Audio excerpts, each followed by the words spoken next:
Hello, dear friends. I'd like to point your attention today to a problem which concerns almost all of us. And the fact that I'm doing this lecture, that means this is a problem which needs a solution.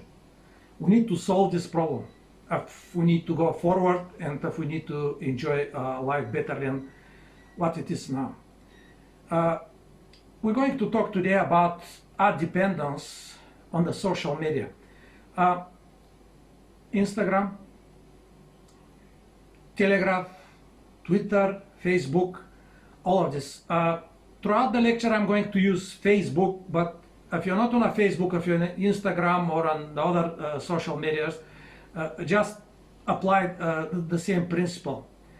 Now, most of us are dependent, and as with all kinds of dependency,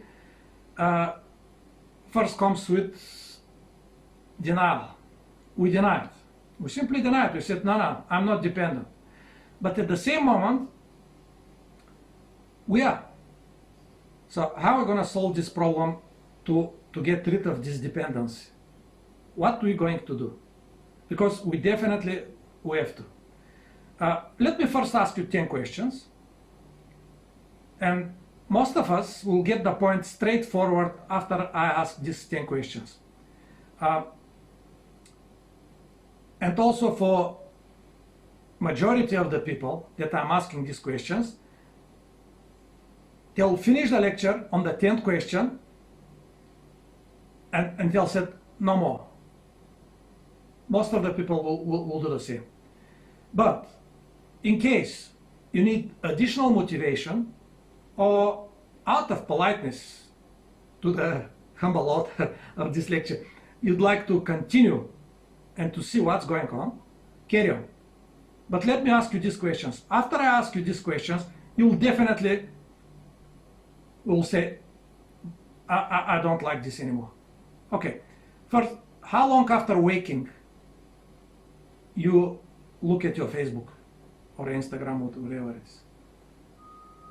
All right, that's the first question.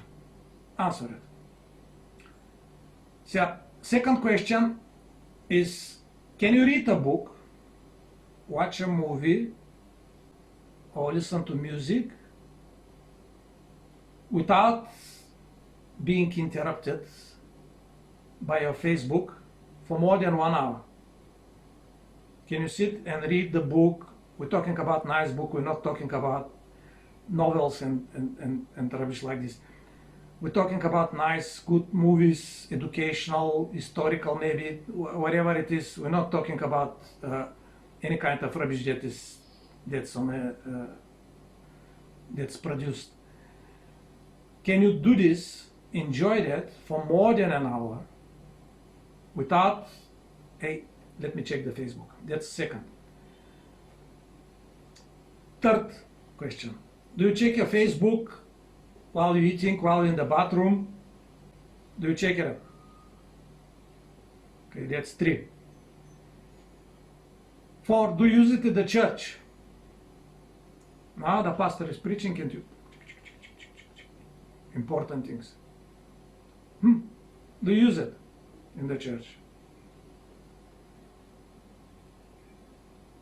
Now, that's the 4th question. 5th question, if you wake up at night, it happens to all of us. Do you grab the phone and check up your Facebook thinking, well, I'll fall asleep easier?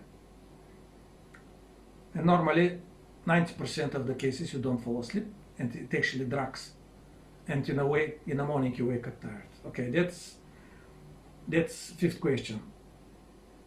Now, 6th question, do you feel deprived and unhappy? Well, like a little child when they took his toys.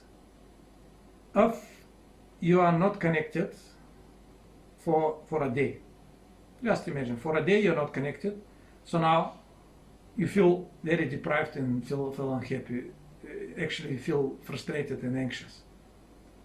Okay, that's 6. Number 7, it's not a question, it's something that you have to do. Time yourself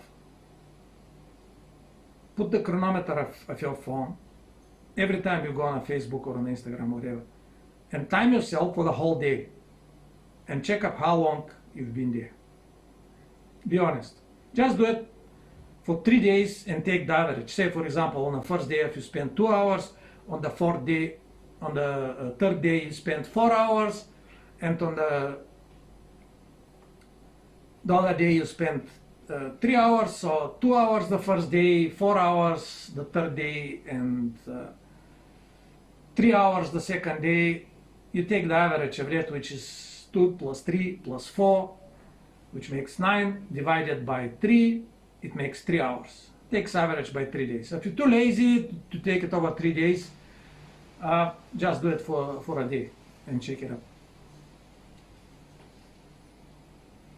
8th question. How many times a day you interrupt your activities, whatever activities, work, fixing something in the house, talking to somebody, being on the phone or whatever it is, how many times a day you interrupt your activities to check up your Facebook or Instagram? How many times? 9th, how long and how deep you keep scrolling? Now, just check it out. How long and how deep you go scrolling down? And last questions, do you get involved in discussions? Somebody says something that you're totally against, or you don't believe that, or whatever it is, and you try to make a discussion and to get involved in it. Do you get involved in that? Now let me give you some, in the beginning, let me give you some data. That's American data on how much time Americans are spending on all of these social platforms. Instagram, 33 minutes per day. 33 minutes per day. Average. That means some of the guys are much more and some of the guys are much less. We're talking about average. Facebook, similar, 31 minutes. YouTube, 49 minutes a day. Okay. TikTok, 11 minutes. And if it's on the app, on the phone, average session lasts 11 minutes, but total amount of time beats all records of all social platforms. 55 minutes, almost an hour. That's TikTok. Now, I'm a Christian and I'm not ashamed of it. So I'd like not to indoctrinate you so that you can become a Christian. I'd like just to quote you as a Bible. If you don't accept the Bible as a God-inspired literature as I do, and as a holy book, I understand. Just take it as a book of wisdom then, and see what this wisdom has to tell you, written in some cases more than 2,000 years ago. All right. So I'll quote you from the Bible, and I'm not making apologies of that to offend you. You know, everyone knows that I'm a believer, so there is nothing wrong with it. It's your choice. So if I quote you the Bible, just think about what it says. All right. And I'm going to quote you from the second epistle of Peter, second chapter, verse 19 to 22. While they promise them liberty, they themselves are servants of corruption. For whom a man is overcome, of the same is he brought in bondage. Okay. For if after they have escaped the pollutions of the world through the knowledge of the Lord and our Savior Jesus Christ, they are again entangled therein and overcome, the latter end is worse with them than the beginning. For it had been better for them not to have known the way of righteousness, than after they have known it, to turn from the holy commandment delivered unto them. But it is happening to them according to the true proverb. The dog is turned to his own vomit again, and the sow, that means the pig, was washed to her wallowing in the mire. Now, important thing, verse 19. They are promised them liberty, but they are servants of corruption. They're like slaves. Right? For of whom a man is overcome, if somebody is overtaking you and has power over you, you're a slave of that man. You're brought in bondage. Right? Similar passage you can read in Romans 6 verse 16. We're not going to read it. You can read it by yourself. First thing, I'd like to make very strong point that Facebook is addictive and it makes you dependent. You may deny it, you may do whatever it is. The test that I showed you clearly shows what it is. Your situation, your own situation. You don't need to tell it. So it is very important you to realize that if you have this problem, you need to solve it. Now, some people say, but now I've got so much free time now, why don't I look at Facebook and things like this? Now, in the economy, there is some principle where it says direct price and opportunity price. Direct price is what you're paying for something. Say, for example, you're paying $1 for a kilo of bananas or 20 rand for a kilo of bananas. All right, that's your price. That's the price that you pay for this kilo of bananas. But now, the economist also says that there is something like opportunity costs. That means what you have lost when you didn't buy with this dollar something else. You could have bought, say, for example, kilo of apples. So you denied yourself the kilo of apples to buy a kilo of bananas. One is called opportunity cost, what you denied of, what you didn't buy, to buy the other one. Now, this principle is very important, and I would like you to realize it very well. Now you go to the movie, and you bought a ticket, and you go to the movies now, and there is no any more movies. But say, for example, you go for a theater or whatever it is, and you spend 2 hours, you pay a ticket, and you already paid it. You can't return your money, so you paid it, and now you're sitting there and you're watching this thing for 2 hours. Suddenly it realizes, after you realizes that this is one of these Oscar films that is being with multiple awards nominated and awarded, and you realize it's absolutely hogwash. It's a full rubbish. But you paid a ticket, so you've got a choice now. What you're gonna do with the next hour and a half? Are you gonna stay there and watch the rubbish? Or you're gonna get out and do something meaningful? You already paid, you can't get your money back. So what are you gonna do? That's what I call opportunity cost now. That the economists call it. And I call also opportunity costs. Another example we'll give you. So now, the previous example, if I just need to add something, is that your opportunity costs not only the money but the time that you spend. And this 1 hour and a half that's left, you can do something else, but you prefer to do that. Right? So another example I want to give you, say for example, you are a very famous actor and you're making, say for example, $100,000 a day you're making.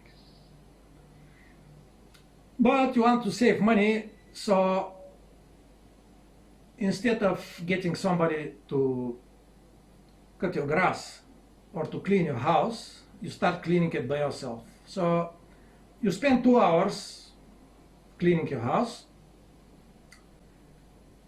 and you save, say for example, I'm just giving example, you save like $40 for just 2 hours to clean the house.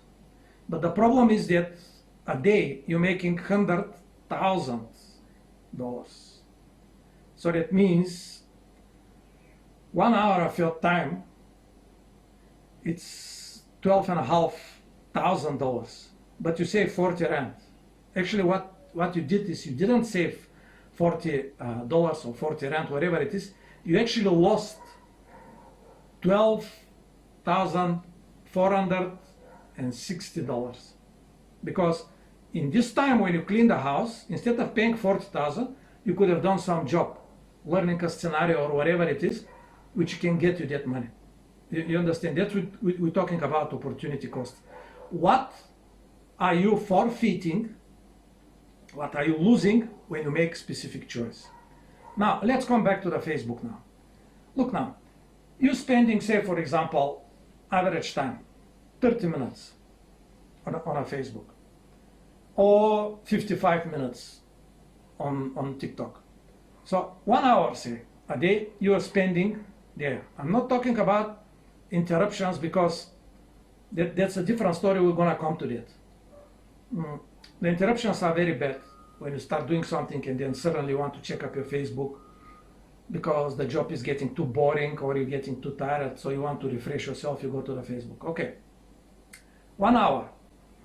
Now just tell me now, this hour, for this hour, what you could have done for this hour? You could have said nothing, but it's already lost. And you don't know when you're gonna die, you don't know when you're gonna die, so you don't know if tomorrow or today is gonna be your last day. How do you know that this hour that you lost on a Facebook is not gonna be your last hour? Well, okay, let's say it's not. Let's say it's not. Let's say it's too much exaggeration, just to make the point. Let's say, for example, you're gonna live 8 years. So you're spending 1 hour a day. That's 365 hours, right? A year. There was a calculation that if a teenager start using Facebook until he get pensioner, that means 60 years, say, for example, for these 40 some years, he would have spent close to 7 years on a Facebook. 7 years. Now, this time is lost. This not being invested in something else. So now you lost it. Now, imagine what could have done, what could have been if you can invest this hour in something else. Let me explain. I totally understand how do you feel, because I also used to stay there on this Facebook, hooked with the hook, and stay there and scroll and check out who is there, what it is. But then I decided enough is enough. So suddenly there was a lot of time liberated, free time, so that I can use these things. So I start cooking for myself nice food. I start learning something new, and I realized that this time that I spent, now it's rewarding instead of being lost. So be careful of your opportunity time, the time that you're losing to go on the internet. I would like to say,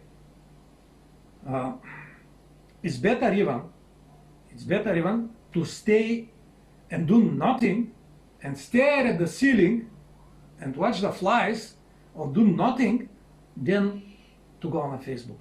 Because by doing nothing, there is no negative consequences. But while going on a Facebook, there is a lot of negative consequences which you're gonna go through just now. So it's better even to do nothing. One of my friends used to say, I rather go take stones and move them from A to B and from B to A than going and get dependent on all of this rubbish. You understand what it is? At least he does some physical exercise there. Now, you said, well, I don't have time, but you've got 1 hour every day going on a Facebook and on a TikTok and all of this rubbish. You've got 1 hour, but you don't have time to perhaps read some nice literature, educate yourself. Do you know, for 6 months, if you spend 1 hour a day, you can learn foreign language. You're not gonna maybe be a Shakespeare, in that language, but you're gonna learn it. 6 months. Do you know, if you spend 1 hour every day, you can get perhaps blue belt or a brown belt in karate, and you know how to defend yourself, or some other martial art. For 3 years, that's wasted. That is being gone. You can't turn it back. Right? The most important thing is, all of these activities won't make you dependent, while the Facebook makes you dependent.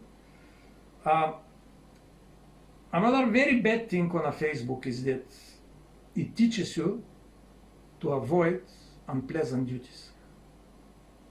Now, every time you feel little bit difficult in the performing your duties or whatever it is, say, let me just check a Facebook. And that takes 5-10 minutes, because you don't want to go back to the work and you're making all kinds of excuses. Oh, what a clever thought. Oh, what a nice picture. Oh, what that. And you're making a lot of excuses before you start working the things. And you avoid the duty. Now, a religious writer called Ellen White, she was very prolific writer. You can read her books. Please do that, check it on the internet. She said something very important. Counsels of Health, one book. You can find it on the internet for free. And she wrote this in the 19th century, can you imagine? She says, the voice of duty is the voice of God. Very simple. Very terse and loaded with meaning sentence. The voice of duty is the voice of God. So now if you ignore your duties, you start ignoring your conscience, the voice of God. Now, let's go a little bit to the physiology of addiction and how your brain gets wired so that you can get addicted. Let me explain you a very simple experiment I did with a little mouse. And after this experiment is explained to you, you're going to see that you're worse than a mouse. With your brain and with your ability to perform so much operation in your brain, and with your conscience and with all of this ability that makes you human, you're going to see that you actually become worse than a mouse. So let me explain you this experiment. In psychology, there is a whole school of thought. It's called behaviorism. It started by the end of 19th century with Pavlov and with other psychologists, and in the mid 20th century there is one very prominent psychologist, behaviorist, called Boris Skinner. He's also social psychologist. He's a Marxist. He believes that the society must be whipped or rewarded in certain ways so that the government can have a control over it. He rose his child in a Skinner box. The Skinner box is a simple device which I'm going to explain it to you. And in this Skinner box they put the mouse. Obviously for children it's bigger. No, but with the mouse, I'm going to give you a simplified version of the experiment. The experiment is much more complex. I'm going to give you the simplified version of this experiment. Now, there is a box and there is a mouse. And the mouse can be positively reinforced to do some things, or rewarded on a simple language, or negatively reinforced.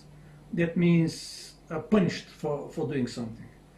And there is a very famous behaviorist quadrant where there is a passive positive reinforcement and a negative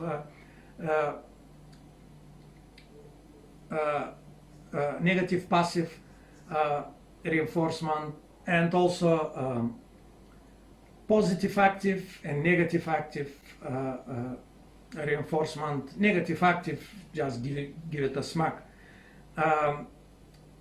Positive, active, give you a reward. And the other ones are withdrawing of the punishment, and the other one is withdrawing of the reward. So you can check it up on the internet if you're interested in this psychology. We're not going to go on the negative reinforcements. We're not going to go on the punishments to control behavior. Me as a dog breeder, I apply these behaviorist principles very often with the animals. Sydney? Now, the social psychologists and Dai? the modifiers of society Bra. are using it Dai? Bra. to control the society very often. And most of the Sydney? people don't even realize that they are victim of this Dai? manipulation. Bravo. Yeah, I Bra. can see the dog is Dai? giving hand. He's doing everything what I Bravo. teach him. Bra. It's just simple training. You reinforce certain behavior with the same square that I showed you just now, and you discourage certain behavior, and this is the language that you can talk to the dog, and the dog can learn. The bull terriers, as I have, not particularly the best dogs for training, but with patience, everything is happening. So it's exactly the same happening with the Facebook. Facebook is throwing you something, you have to retrieve it. Check up this message, check up the other message. You know, it's taking all your attention. It's manipulating you to behave in a way that is going to be good for them. And this is why it's so effective. Just check up again if it needs be check up this behavior square that I showed you just now. Just with positive and with negative reinforcement. So simple, it's just frightening. So what's happening with the mouse? They put it in a box, and there is a lever. And they teach the mouse that if she presses the lever, there comes a pellet, and she eats it. She presses again, then comes the food. Look, it takes time to learn it. You can't just, put the mouse there and expect she to go there. There is a way to do it. Like you're teaching a dog, when you're teaching your dog, when you want it to sit, you don't expect to tell him sit, and he sits. You little gently push his back and pull his chest up, so he learns. And then finally, telling him good boy, reinforce it, right? And then he sits. Now, they teach the mouse that when she goes there, she presses that lever and food comes, little pellet. And then the mouse learns, and every time she wants a pellet, she goes there and gets a pellet. She presses and she comes pellet. Then after they did something else. They stop the pellets. So the mouse goes there, presses, no pellet. Presses again, no pellet. And after several times, she realizes this button is not working. Then they teach the mouse something else. When she presses once the pellet, it comes the food. When she presses on the 5th time, again comes the pellet. But on the 2nd, 3rd, and the 4th time, there is no pellet.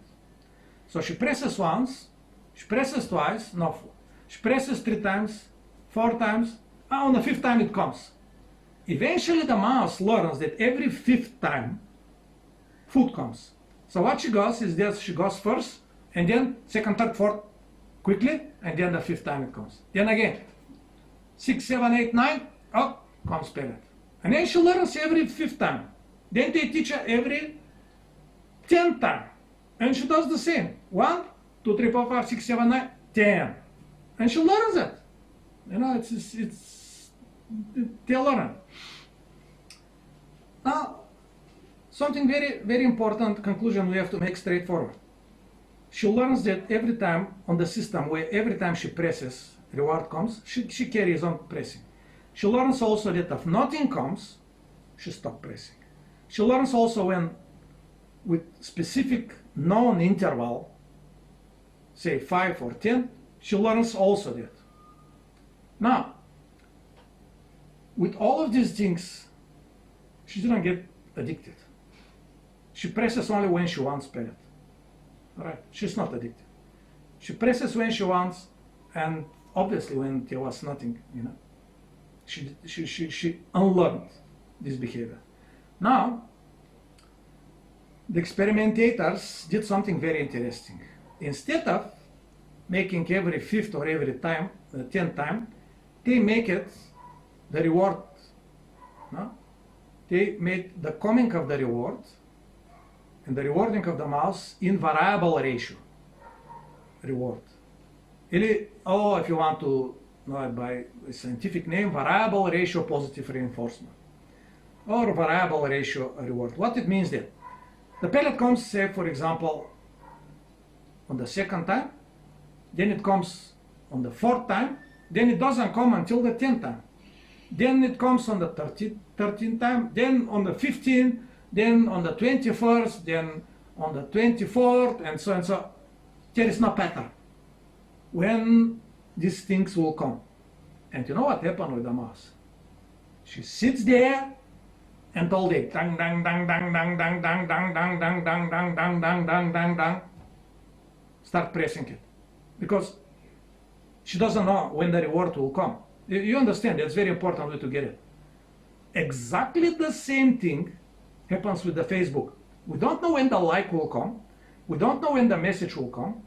We don't know if any interesting posting will come. So every time we go up, but we don't know. Is it today? Is it after 2 hours? Is it after 15 minutes? So we check up all the time, like the little mouse. She doesn't know. Is it after 1 minute? After one click? After 3 clicks on the lever there? After the 10th click? And she keeps on doing it. And we also. Do you understand that it's highly addictive? Very, very addictive, because you don't know the ratio and you always check up to see if the like came. Terrible, terrible. That's the most addictive things. Now let's go a little bit deeper into our brain and check out how all of this system is working. Now, maybe you know that all what we have as a conscious, as a brain activity, as emotions, let's summarize it. All brain activity is done in two ways: electrical signals and neurotransmitters. Now, electrical signals transferring an impulse from one neuron to another neuron. But the problem is they are not system like, say, for example, the electrical grid in your house. It's not like this. One of the neurons fires, and you've got the protrusion, it's like a leg to this neuron, it's called axon. This axon, the impulse, the electrical impulse, jumps over it, dung, dung, dung, goes to the end of the axon. At the end of this axon, there is a special vehicles, or a, can call it little ball, say, full of liquid. This liquid is neurotransmitter, and transmit this neurotransmitter. It's a chemical which got special receptor for this specific neurotransmitter to the next neuron, and next neuron get activated and fired and carries on like this. Now you may say, but why God didn't create the brain only with electrical system? Why we need these neurotransmitters and all of this? First thing, if something happen and your system gets overcharged, your brain can collapse the whole thing. This mustn't happen. So you've got a control between neuron and neuron. Also, you can have a different neurotransmitters. So for one thing, there is another thing. There is a one neurotransmitter. For another activity, there is another neurotransmitter. And this is why it's very important to have the both chemicals between the synapse. Synapse is called the connection between the axons, and electrical impulse. So now, what's happening? There is a two neurotransmitters that we're going to point our attention now. One is dopamine, and another one is GABA. Now, dopamine is very important neurotransmitter. Look, there is a plenty more. I'm just simplifying it because of the format of the lecture, obviously. But you can go on the internet and check it out if you want it more. So dopamine is responsible of you feeling happy, you feeling satisfied, you feeling good, you feeling peaceful. So when this neurotransmitter is released in the synapse, in the place between the neurons, the other neuron is taking it and get activated. But now it's depleted, and you can't feel all the time happy and euphoric and things like this. That's normal. God created this system. When you watch a nice sunset, when you watch the stars, when you hear a nice music, when you enjoy a nice meal, when you enjoy a nice conversation, dopamine is released, right? And this, when you feel pleasure, this dopamine is released, and then after it's depleted, and it's finished. So now the devil invented the alcohol and invented the drugs, especially cocaine, which acts, the cocaine straight acts on a dopamine. Now, the body has a system where when this neurotransmitter is released and goes to that, and it finishes its job, there is something like a vacuum cleaner that cleans the remaining dopamine and packs it into these vehicles, into these small little balls of neurotransmitters so that it can be used again. Now, what does the cocaine? The cocaine blocks the vacuum cleaner. So the vacuum cleaner cannot suck the remaining dopamine in the synapse. And now you feel euphoric all the time, you're feeling all the time, but your brain doesn't like that. So what your brain is doing, it shuts the receptors. Although you have a dopamine in the synapse, when the receptors are shut in the next neuron, you don't feel euphoric. So what you do, you take more cocaine.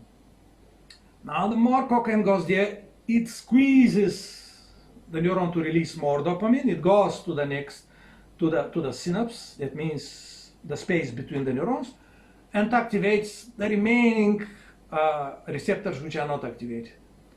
Now you feel good, but not so good like the first time.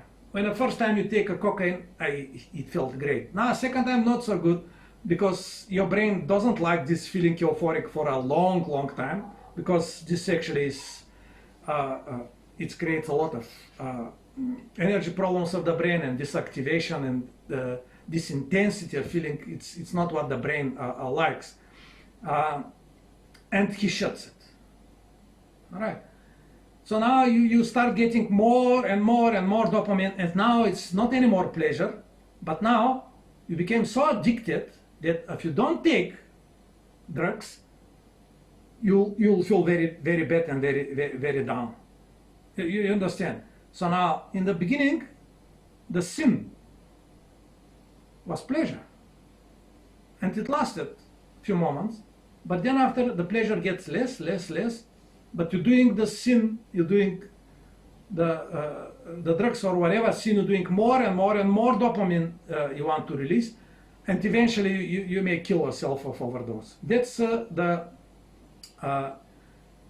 how the cocaine is working. Exactly the same way is working the addiction in Facebook or in any other social things. You may laugh, you may say you are ridiculous. I'm not ridiculous, this is facts. You must understand that addiction is not only physiological, that means done with chemicals like cocaine, but also can be a psychological. And that works also very, very well. All right, remember that? Dopamine. Dopamine is responsible for your happiness in the brain. God created so that when you watch certain things, this neurotransmitter is released in your brain and you feel happiness.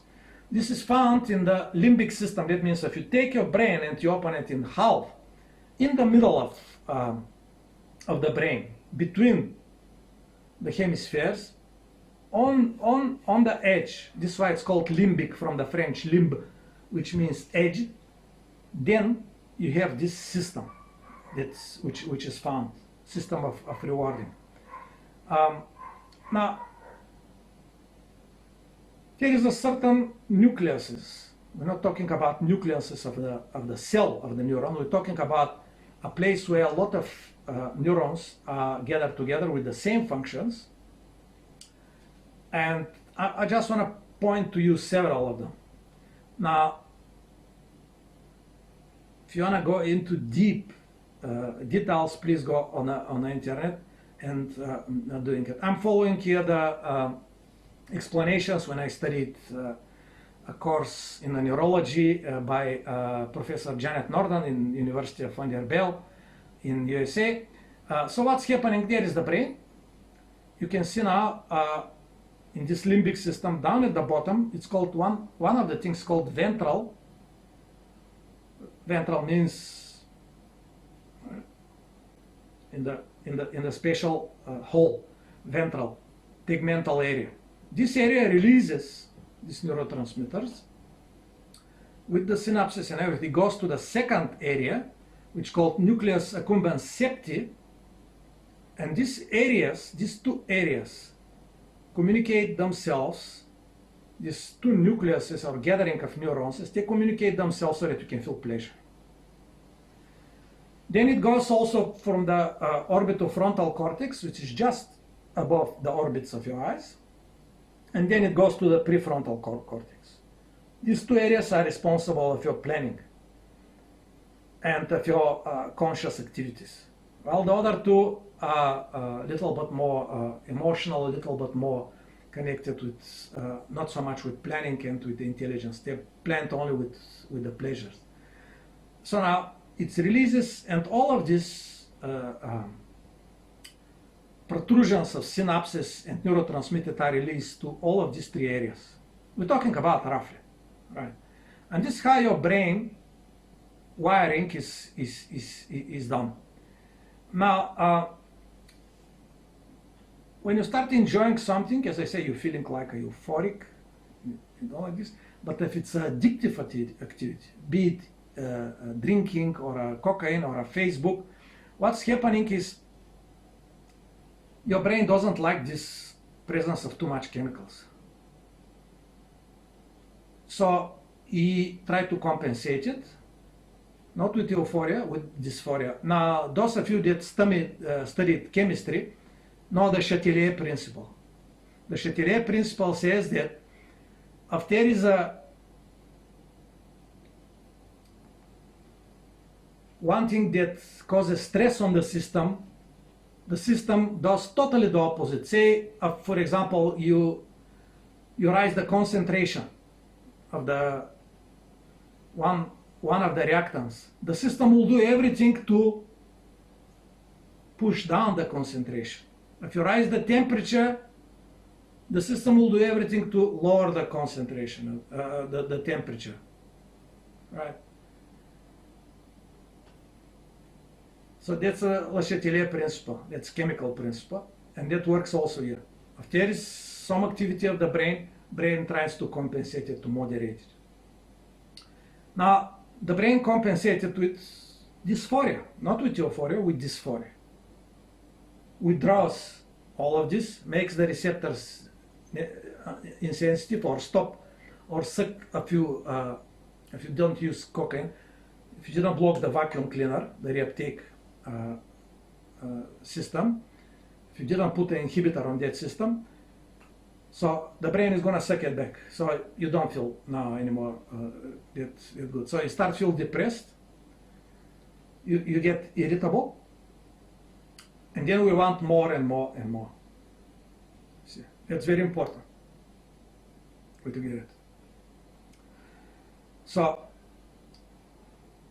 this indulgence in dependency, this dependence addiction that we've got, has a short-term effect and a long-term defect. In the short term, you may feel a little bit unhappy, you may feel a little bit irritated. When when you pull the toy out of the hands of the child, it cries a little bit, but then it's finished. The problem is, and that's purely satanic, and I want you to realize it so that you can run like hell from it. Now, the long-term effects are basically two. First of them is downregulation of the opioids. When I say opioids, this is not, we're not talking about cocaine here. We're not talking about any illegal substances. We're talking about opioids that are in your brain. You've got endorphins in your brain, like the dopamine, and other neurotransmitters, which rewards you. Say, for example, after a good exercising, good karate training, you take a shower, and then you always feel smiling and even trying to say a nice joke to yourself, start doing it. But not so in the beginning. You understand, that's the endorphins that are coming natural out of your brain. Notice that if you didn't notice. So first thing is downregulation of the opioids. Opioids are such chemical substances in your brain, which actually they not only reward you, but one of the main functions of the opioids is to depress pain. Right? So when you feel pain, there is an endogenous system in your body, or inside of your body, inside of your brain, which depresses the pain. And this is a very important point to realize. If your brain starts down regulation of the opioids, what's happening is you became very, very sensitive to pain. Even little pain, you became very, very sensitive. In the result of that, you can't push at the gym because you start hating pain, because the pain is very painful. You can't enjoy nice food because now the food doesn't taste so nice. Third thing is, when you get little pain, you're overreacting on that. So you are very irritable, and also you're getting very tired because of this terrible experience that you got, deregulation of the opioids. Now, the second thing is, if this wasn't enough, the second thing is the most terrible thing that can happen to a human being. In this regard, what we're talking about. Now, what is happening is that your brain becomes absolutely decreased response of dopamine. So now the dopamine is released, but the receptors don't react on it. So now we've got people that, say, for example, being drug addicts or any other addicts, and they get clean after. But when they start trying to get involved in the previous activities, like talking to a friend, or enjoying a nice music, or reading a nice book, or watching the stars, sunset, nature, and so on, animals, they don't feel any more pleasure, because they have decreased responsiveness of dopamine. That's terrible. That's terrible. They became worse than animals, because even the animals can enjoy certain things. Right? Now they can't, because all of this system is completely finished, destroyed, and there is a total decreased responsiveness of this dopamine. There is no effect on the things that you enjoyed before. So can you imagine this? What the Facebook is doing to your brain is destroying your pleasure. I just want to say another thing. before Facebook and everything, I remember going to a friend and talking to him for 6 hours, an old friend, and we used to enjoy that deeply, just talking. To a certain extent, it was such an enjoyable experience that one day we decided to take 40 kilometers walk.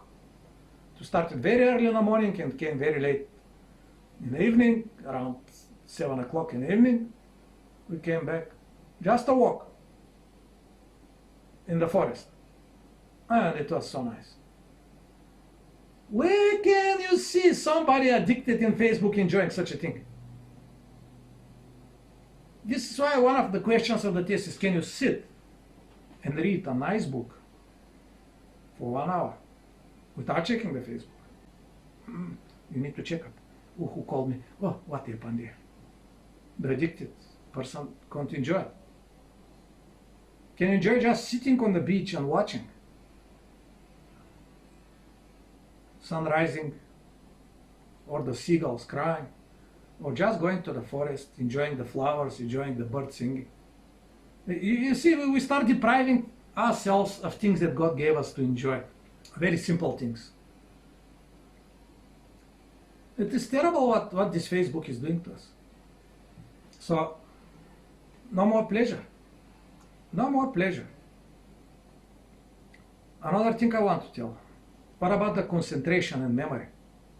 Now, when you're scrolling, so many images are going there, and they're all so clever and so nice. You can't concentrate and assimilate all of them. There's much more to remember them. In the result of that, your memory becomes useless because you're not using it. How can you remember all of this? It's impossible. So now you start losing your memory. You can't remember. Right? It is terrible. It destroys your memory. Now let's say a few words about GABA. GABA stands for gamma aminobutyric acid. GABA is responsible for your inhibitions and for impulse control and gratification postponement. That means if you want to do something and you want to do it now, but you know that you can't do it now, GABA works in this regard to inhibit your sudden impulses and things like this. Now, it's very important to realize that GABA is very strong in the morning, and with the proceeding of the day, it actually fades out, and in the evening, it's at its lowest levels. So you may realize that in the morning, your self-control could be little but better than in the evening.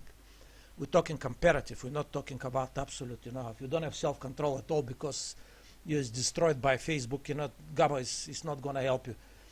But this is how God created this neurotransmitter for that function, and it's very important to get it so that we can be prepared for the depletion of GABA in the evening. And this is why the people in the evening do a lot of bad things like overeating,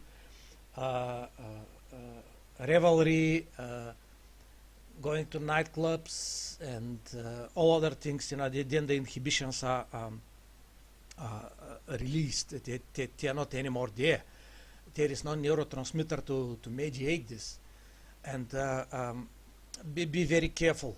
Be very careful and be aware of that in the evening you may have more of this trouble.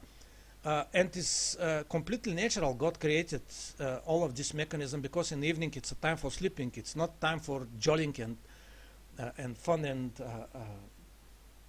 things that shouldn't be done, you know.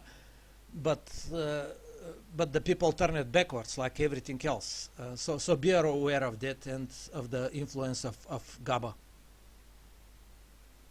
Now you will find immediately that such a people, addictive people, they don't even pay attention to what you're saying. They push their own agenda. Because I'm selling one of my places, and estate agents are phoning me. All right. And I start explaining them what I want from them. You know, they don't even listen to me. I can hear by the questions they ask. They don't even listen to what I'm saying. And I said to them, look now, you're not listening to me. How can I be your client when you're not even listening to me? To one of them, a very famous agency, Rawson's Auctions, I gave him chance 3 times to list my properties. They don't even listen. They messed it up completely, my advert. And I said, please don't contact me anymore.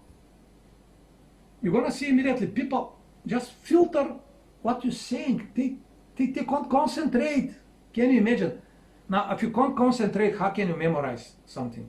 For those of you who goes to the church, and say, for example, you want to study the Sabbath school lesson, and this religious author, Ellen G. White, says that you need to memorize the whole lesson.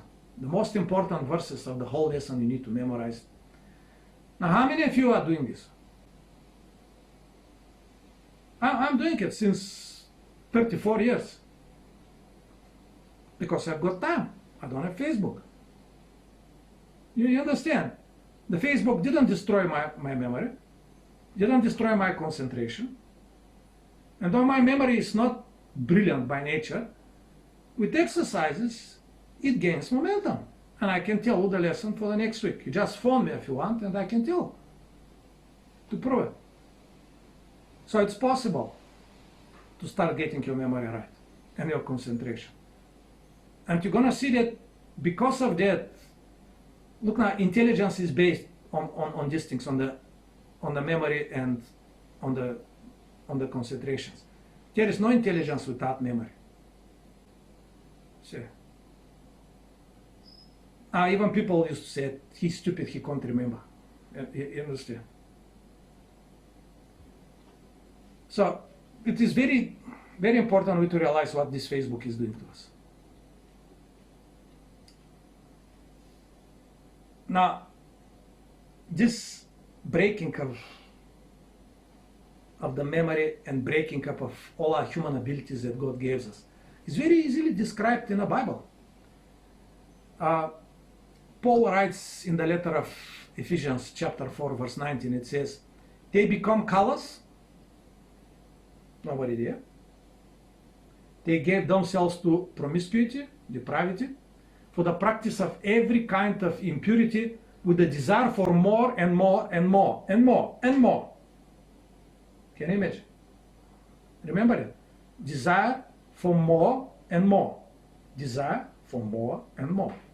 Terrible. You're not satisfied with what you have. You want more and more and more. And now it's not anymore pleasure. You're dependent. If you don't do it, you feel unhappy. You go to the church, you don't even listen to what it is. What it says there, maybe it saves your life. No, go on Facebook. No. That is terrible. Wake up, Facebook. In the bathroom, hey, we're waiting for you. Oh, no, I'm finished. Half an hour in the bathroom.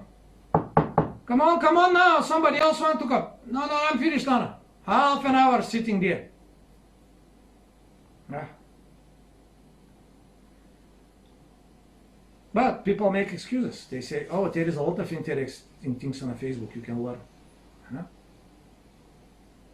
And the Facebook sees where you stop and start boosting adverts. Its logarithm is the artificial intelligence start putting adverts just like it is. You'll find it out that even your phone wasn't with you. The Facebook start pushing you adverts with your activities, what you're doing in the house. So it's following you. The devil wants to grab you, suck you to the Facebook so that you can be his slave forever. You understand? That's complete slavery. You may be a good Christian, you may go to church, you may it is, but you're dependent, and such as dependent you're a slave, and you're a slave of the devil. Until Christ saves you from that, like it says in John chapter 8, unless the Son of God releases you, you'll be a slave of sin. So, you think you're going to heaven. No, you're not going to heaven. You're dependent. In heaven, you're going to be unhappy. You're going to look at Facebook. And sorry, but in heaven, there is no Facebook. So you're going to stay with your Facebook here. That's what it is. Now, let me explain you the technology of sin, how the sin is working. And that's again, I'm paraphrasing Ellen White. She says, the sin starts first with neglected duty. You know that you have to do something, but you don't do it. Right? So that's a sin of omission. Then it comes the sin of commission. You start doing things. But that's the second stage. And that's the sin of commission. You start making excuses. I'm going to the pub to see my friends. I'm going to the Facebook just to check up if somebody is writing. You start making excuses. You're justifying the sin. First, you neglect non-duties. You have to do something, but you don't want to do it. Or you procrastinated it. And it becomes loathsome and terrible then you have to do it. Such a burden. And life becomes a burden. That's what the Satan wants from you to become a slave. And the life to become a burden. And you to be totally unhappy unless you get your portion of the addiction. Christ has something else for you. It says in John 10 verse 10, I came so that they can have life and life abundantly. Not addiction abundantly, life abundantly. Real life, some people say the Christians are unhappy persons. They're not. They're the most happy persons. The people that stay near to Christ and they enjoy His presence, they're the most free and most joyful persons because they are not addicted.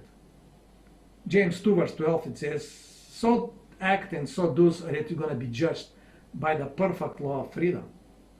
God's law is not limiting us, it's actually releasing us from all the things that are going to make dependent.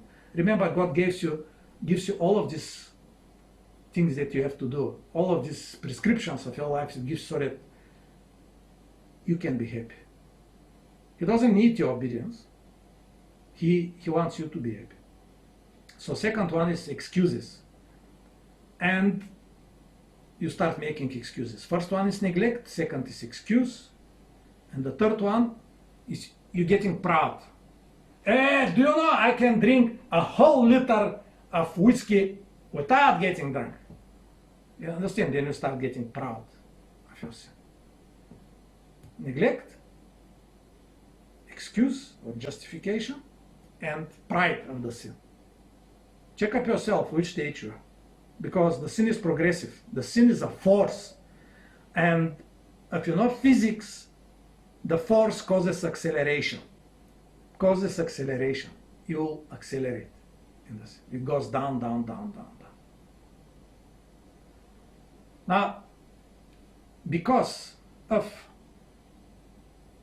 all of this breaking down the barriers, actually you became more prone to sin in other areas. And this is again, we read in the book of Proverbs, written 3,000 years ago by one of the most clever people in the world, Solomon, who says, Proverbs 25 verse 28, he that has no rule over his own spirit is like a city that is broken down and without walls. Now you broke your walls with Facebooks, then other sin starts coming. And you wonder, you didn't enjoy that before, but now you're enjoying that sin. How did it come? You see, that's the whole thing. Now, discussions. Now there is no any more fights. Now people are fighting with discussions. Now you want that politician, that party, I want that politician. Now we start fighting. I blacken your politician, you blacken my politician, we throw mud to each other and we all get muddy and we keep on throwing mud to each other and the discussion. End of the discussion, neither you, neither I get right. We just get muddy and we get blackened. So very important principle is that the discussion is addictive and the Facebook allows for discussions. And in these discussions, we normally step up with certain position, defendable or not defendable, that doesn't matter. The question is my position and I'm always right. and I'm right, let me put this position and let me try to defend it. If somebody try to attack that, I'll attack him. If I can't attack him with arguments, I'll attack him personally, ad hominem. I'll attack him in person, so he's the most stupid, he's the most terrible person, and things like this. Terrible, terrible. And this is what the discussions on the internet is. It's arguing on the internet is like running the Special Olympics. Even if you win, you're still retarded. Right? Just watch out for these discussions. So now, how to get cured of this sickness? Because it's a sickness. Let's make it clear. First, just stop it. Stop it. Decided to stop it, not reduce the time. Just stop it. You're not gonna die. You're gonna die if you carry on. Second, you will see that you immediately have a lot of time. And time is a capital. Use it. Plan your time ahead of the day. In the morning or in the previous day, plan what you're gonna do. Say this and this what I'm gonna do. And try to, to put them in order of importance and things like this. You can do that. So plan. Planned pleasures and planned duties are always better than unplanned pleasures and unplanned duties. It's very good. Okay, find meaningful things to do. Now there is a vacuum now. You've got time. Find things that are meaningful and that you're gonna do.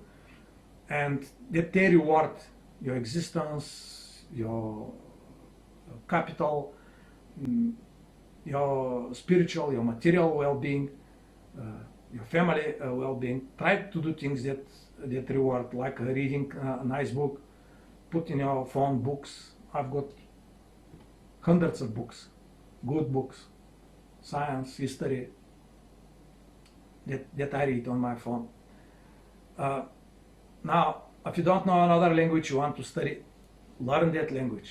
Get the language courses, plenty on the internet, which you can download, and in 6 months you can learn it. Get educational movies, learn something important, right? Get some, read the Bible, read good books that can teach you a nice thing. I always seen people getting out of the watching a movie and said that it was boring. I never seen a person that read the Bible nicely with understanding. Bible is plain, and say something that was boring. No, I never seen it. So check it up. Maybe it's the time you can get a Bible and read it. It's beautiful. It tells you a lot of things about God and about yourself. You're gonna learn it, and about the future. 5. Find non-dependent entertainments. Find entertainments that are not making you dependent. Swimming, walking, dog breeding, cooking, whatever it is, it must be so that you can enjoy it, but it mustn't be dependent. You understand? 6, get physical exercise. In this way, you've got your circulation better, you've got control of your body better, and in the result of that, by the same process, your brain will get much more strength. And last, try to eat healthier. If you eat addictive foods and you don't eat properly, then you're gonna feel also easy to get addicted, because the dopamine connection, ventral tegmental area, you remember, nucleus accumbens septi, these two areas, they communicate, you get addicted. I eat 2 times, I eat in the morning and I eat in the lunch, and that's it. No food between, only water, and that's it. Even to control myself better, like the Bible says, Matthew 17:21, these things doesn't go out without prayer and fasting. And from Thursday lunch till Saturday morning, I don't eat anything. I just drink water. I don't feel it even, because I do it for years. The fast controls helps a lot of. But all of these things that I said to you will be available to you and happy if you ask God to help you. And I encourage you, get connected to God. It's your best friend, and God will help you. And that's my desire, you to get rid of all of this addiction. Amen.